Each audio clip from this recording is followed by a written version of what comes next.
बेलापुर नाम के गांव में माया नाम की एक लड़की अपनी माँ रमा और पिता सुरेश के साथ रहती थी। माया का परिवार बहुत गरीब था। उसके माता पिता मजदूरी का काम करते थे। बड़ी मुश्किलों से उनके घर का खर्चा जैसे तैसे निकाल पाते थे। कुछ ही दिनों में दिवाली का त्योहार आने वाला था और इधर माया के माता पिताजी को कोई काम नहीं मिल पा रहा था। एक दिन माया अपनी माँ से, माँ, दिवाली आने वाली है तो हमारे घर में भी नए कपड़े पटाखे लाएंगे ना पिताजी? मेरी सारी सहेलियाँ नए कपड़े और पटाखे लाने वाली है। हम दिए भी जलाएंगे और हमारे छोटे से आंगन में रंगोली भी बनाएंगे। माया अपनी माँ को अपने सपने बता रही थी। उसकी बातें सुन रमा मन ही मन बहुत दुखी हो जाती है और अपने बेटी को गले लगा लेती है और माया से, माया, तुम तो जानती हो बेटा, तुम्हारे पिताजी और मैं मजदूरी करके घर चलाते हैं और हमारे पास कुछ दिनों से कुछ भी काम नहीं है। हमारी किस्मत बाकी के लोगों की तरह नहीं है, लेकिन फिर भी अगर कहीं कुछ बन पाए तो जरूर लेकर आएंगे बेटा। माया अपनी माँ की बातें सुनकर नाराज हो जाती है और घर के पास एक पेड़ के नीचे जाकर बैठती है। माया को नाराज देख रमा की आंखों में आंसू आ जाते हैं। अब रमा अपने घर के काम में लग जाती है। दिवाली आने में कुछ ही दिन बाकी थे। उसी में माया उदास होकर एक नदी के किनारे पर बैठी थी। उसी समय दो बच्चियां माया के पास खेलते हुए आई और उसमें से एक, जिसका नाम रूपाली था, वो माया के पास आकर, तुम ऐसे अकेले क्यों बैठी हो? तुम चाहो तो हमारे साथ खेल सकती हो। मैं तुम्हारे साथ नहीं खेल सकती। मैं गरीब परिवार से हूँ और तुम तो अमीर परिवार से लगती हो। तुम्हारे माँ पिताजी तुम्हें मेरे साथ खेलने पर डांटेंगे। क्या? वो हमें क्यों डांटेंगे? तुम गरीब हो इसलिए? ऐसा कुछ भी नहीं है। गरीब आदमी भी चाहे तो मेहनत करके पैसा कमाकर अमीर हो सकता है। रूपाली की बातें सुन माया उससे दोस्ती कर लेती है। खेल खेलने के बाद रूपाली माया को अपने घर दिवाली पर आने के लिए कहती है।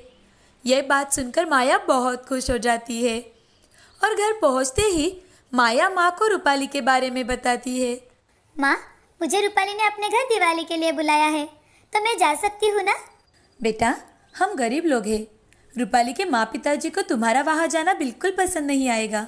रमा माया को समझाती है, लेकिन माया माँ के पास जिद करते हुए, रूपाली ने मुझे बुलाया है तो मैं जाऊंगी जाऊंगी जाऊंगी।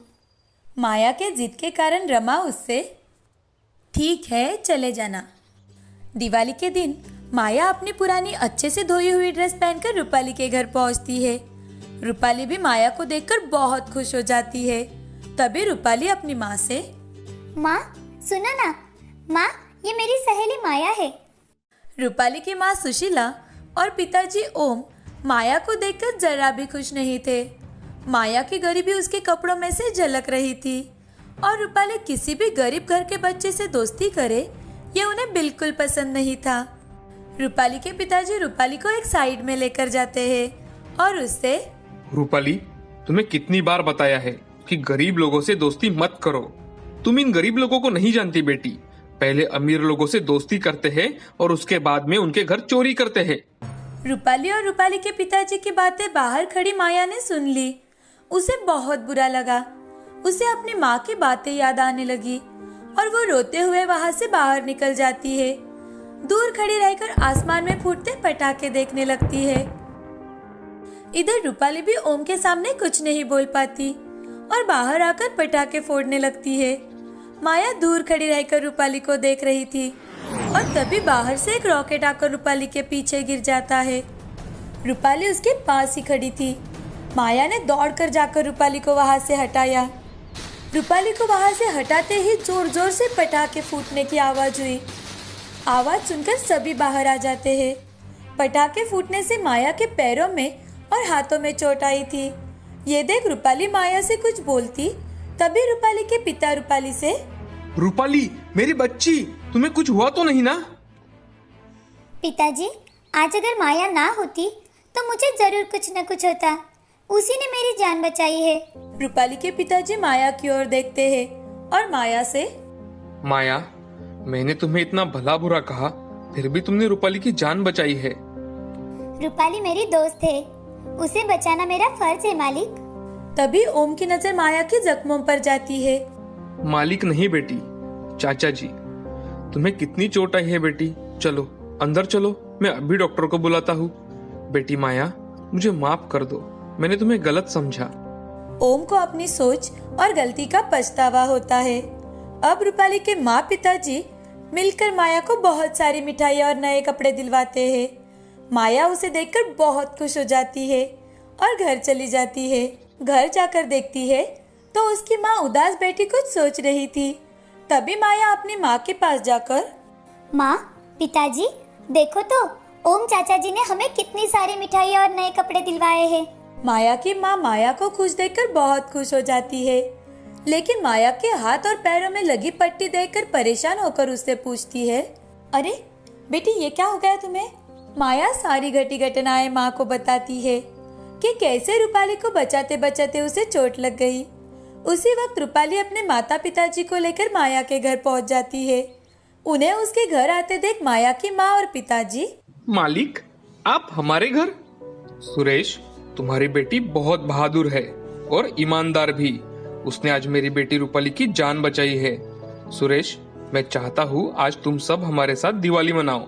रमा ने माया को गले लगा लिया। ये उनकी पहली दिवाली थी कि उनके घर में मिठाइयाँ, तोहफे और नए कपड़े आए थे। उन सब ने नए कपड़े पहनकर रूपाली के परिवार के साथ मिलकर दिवाली मनाई। ओम ने अब रमा और सुरेश को अपने फैक्ट्री में ही अच्छी तनख्वाह देकर काम भी दिया। इसीलिए अब सुरेश और रमा भी बहुत खुश थे। इस कहानी से हमें यह सीख मिलती है कि जिंदगी में अगर हम हमेशा ईमानदारी से काम करते रहे तो हमारी किस्मत हमें उसका फल आज नहीं तो कल जरूर दिलाती है। एक हरिहर नाम के गांव में आस्था नाम की एक धनवान लड़की रहा करती थी। आस्था के पिताजी विजय एक बहुत बड़े बिजनेसमैन थे। महीने में 2-3 बार वो काम के सिलसिले में विदेश जाकर आते थे। आस्था की माँ प्रिया एक बहुत बड़ी ड्रेस डिजाइनर थी। आस्था उनकी इकलौती बेटी होने के कारण उन्होंने उसे बहुत लाड़ प्यार से पाला था, क्योंकि उनके पास पैसों की कमी नहीं थी। इसीलिए आस्था जो भी मांगती मिनटों में उसके सामने वो चीज हुआ करती थी। जब भी विजय विदेश से लौटता था तो आस्था के लिए कीमती खिलौने लाया करता था। ये देख आस्था बहुत खुश हुआ करती थी। प्रिया भी लेटेस्ट डिजाइन के कपड़े बनवाती थी। एक दिन प्रिया आस्था से, ये लो आस्था, नया ड्रेस, कैसा है जरा पहनकर बताओ। मम्मी, ये ड्रेस तो बहुत ही अच्छा है, थैंक यू। आस्था को इस बात का अब गर्व होने लगा था कि उसके पास जो भी कपड़े और खिलौने हैं वो किसी भी सहेलियों के पास नहीं है। विजय और प्रिया आस्था के साथ ज्यादा वक्त नहीं बिता पाते थे, इसीलिए वो उसे कीमती खिलौने लाकर देते थे। आस्था के घर के पास नव्या नाम की एक गरीब लड़की रहा करती थी। उसकी माँ मीना आस्था के घर काम किया करती थी। नव्या के पिताजी रमेश भी फैक्ट्री में मजदूरी का काम किया करते थे। रमेश और मीना उनके पास जो भी था उसमें नव्या की बड़ी प्यार से देखभाल किया करते थे। नव्या और आस्था एक ही उम्र के थे। जब नव्या अपने माँ के साथ आस्था के घर जाती थी तब आस्था उसे खिलौने दिखाती थी। जानती हो, ये ड्रेस मेरी मम्मी ने मेरे लिए खास करके बनवाया है और ऐसा ड्रेस किसी के पास नहीं है। और ये खिलौना मेरे पापा ने इंग्लैंड से लाया हुआ है। तुम तो ऐसे खिलौने के बारे में सपनों में भी नहीं सोच सकती। तुम्हारे ड्रेस तो देखो कैसे है। आस्था हमेशा नव्या को नीचा दिखाती थी और दूसरों का हमेशा मजाक उड़ाती थी। आस्था बहुत सारे ड्रेस 1-2 बार पहनती और डाल दिया करती थी। प्रिया उन ड्रेस को लेकर घर के काम वाली को दिया करती थी। नव्या अपने स्कूल के दोस्तों को हमेशा किसी न किसी तरह से मदद कर दिया करती थी। नव्या के स्कूल में सब उसके दोस्त थे और आस्था स्कूल में अपनी महंगी गाड़ियाँ और खिलौने बच्चों को दिखाने के लिए लेकर जाती थी। उसके खिलौने देख बच्चे उसे घेरा करते थे, मगर मन ही मन उसे कोसते रहते थे। एक दिन आस्था अपनी माँ प्रिया से, मम्मी, अगले हफ्ते मेरा बर्थडे है, आप मुझे क्या गिफ्ट देने वाले हो? अरे हाँ, मैं तो मेरा बच्ची का बर्थडे भूल ही गई थी। क्या चाहिए मेरी गुड़िया को? मम्मी, मुझे एक डॉल हाउस चाहिए जो कि बहुत बड़ा हो। ठीक है बेटा, मैं अभी ऑनलाइन ऑर्डर कर देती हूँ। Thank you mummy. ऐसा कहकर आस्था वहाँ से चली जाती है और तभी नव्या आस्था का एक बहुत ही शानदार ड्रेस पहनकर उसके माँ के साथ आती है। तभी आस्था नव्या से, अरे तुम पर ये ड्रेस बहुत अच्छा लग रहा है। मुझे तो पता ही नहीं था कि मैंने फेंका हुआ ड्रेस इतना अच्छा होगा। ये मेरी माँ ने मुझे दिया है। ये तुम्हारा ड्रेस है? हाँ, ये मेरा ही ड्रेस है। वैसे तुम गरीबों पर अमीरों के कपड़े बहुत जचते हैं। जाने दो, मेरे पास बहुत सारे कपड़े हैं। तुम भी क्या याद रखोगी? ये लो मेरा और एक कीमती ड्रेस। ऐसा कहकर आस्था ने उसका एक नया ड्रेस नव्या को दिया। मुझे ये ड्रेस नहीं चाहिए, तुम ही रखो। ऐसा कहकर नव्या वहां से चली गई। तभी आस्था खुश होकर अपने पिताजी के पास गई और अपने पिताजी से, पिताजी, मेरा अगले हफ्ते बर्थडे है, आप भूल गए? अरे, मेरी गुड़िया का बर्थडे भला मैं कैसे भूल सकता हूँ। तुम्हारे जन्मदिन पर मैं तुम्हें बहुत बड़ा सरप्राइज देने वाला हूँ, तुम चिंता मत करो। थैंक यू पिताजी। जाओ, अब तुम खेलो। ऐसा कहकर आस्था अपने बर्थडे का अब बेसब्री से इंतजार करने लगी। आस्था का जन्मदिन और नव्या का जन्मदिन एक ही दिन था। मीना और रमेश ने नव्या को बुलाया और, बेटी, तुम्हारे जन्मदिन पर तुम्हें क्या चाहिए, बताओ मुझे। अरे पिताजी, मैं तो भूल ही गई। पिताजी, मेरे चप्पल बहुत खराब हो गए हैं, मुझे नए चप्पल दिला दो ना। तो ठीक है, मेरी बिटिया को हम नई चप्पल खरीदेंगे। नव्या भी अब उसके जन्मदिन का बड़े बेताबी से इंतजार करने लगी। आस्था ने पूरे क्लास में बता दिया था कि उसके बर्थडे पर उसके पिताजी उसे सरप्राइज गिफ्ट देने वाले हैं और सबको बर्थडे पार्टी के लिए इनवाइट किया। मगर नव्या ने अपनी सहेलियों को और दोस्तों को अपने बर्थडे के बारे में नहीं बताया। इतवार के दिन रमेश और मीना ने सुबह उठकर नव्या को उठाया और उसे जन्मदिन की ढेर सारी शुभकामनाएं दी। मीना ने उसे नहलाकर उसे नया ड्रेस पहनने के लिए दिया। रमेश ने भी नव्या को नई चप्पल लाकर दी। ये देख नव्या बहुत खुश हो गई। नव्या अपने माँ पिताजी से, माँ, पिताजी, आप दोनों का बहुत बहुत धन्यवाद। तभी रमेश और मीना नव्या के साथ मंदिर में भगवान के दर्शन करने के लिए गए और दूसरी ओर आस्था के पिताजी विजय को किसी अर्जेंट काम से लंदन जाना पड़ा। सुबह ही विजय ने आस्था को फोन किया। Happy birthday my princess. बेटा, मुझे कुछ अर्जेंट काम के सिलसिले में लंदन आना पड़ा, मैं जल्द ही वापस आ जाऊंगा। थैंक यू पिताजी। ऐसा कहकर आस्था अपने कमरे से बाहर आई तो आस्था अपनी माँ को आवाज लगाती है, मम्मी, मम्मी, कहाँ हो? उसकी आवाज सुन घर की नौकरानी ने एक ड्रेस उसके हाथ में दिया और कहा, बेटी आस्था, तुम्हारी माँ ने तुम्हें आज ये ड्रेस पहनने के लिए दिया है। जन्मदिन की ढेर सारी शुभकामनाएं। धन्यवाद चाची। मम्मी कहाँ है? बेटी, माँ को सुबह ही अर्जेंट काम की वजह से बाहर जाना पड़ा, तुम नहाकर तैयार हो जाओ। जी। आस्था जा रही थी तभी फिर से फोन बजा। आस्था ने जल्दी जाकर फोन उठाया तो प्रिया फोन पर बात कर रही थी। Happy birthday princess. मेरी बच्ची, मैं आज सुबह अर्जेंट काम होने की वजह से ऑफिस आई हूँ, मैं शाम तक घर आ जाऊंगी, तुम तैयारी करके रखना। ठीक है मम्मी। ऐसा कहकर आस्था ने फोन रख दिया और अपने कमरे में जाकर रोने लगी। उसे आज बहुत बुरा लगा। शाम को आस्था का घर बर्थडे पार्टी के लिए सजाया गया। उसके लिए वहां बहुत सारे तोहफे रख दिए गए। हॉल के बीचों बीच एक बहुत बड़ा केक रखा हुआ था। बच्चों को खाने के लिए अलग अलग तरह के पकवान, स्नैक्स, स्वीट तथा आइसक्रीम भी रखा हुआ था। तभी आस्था वहां नया ड्रेस पहनकर आई और उसके सारे दोस्तों ने उसको जन्मदिन की शुभकामनाएं दी।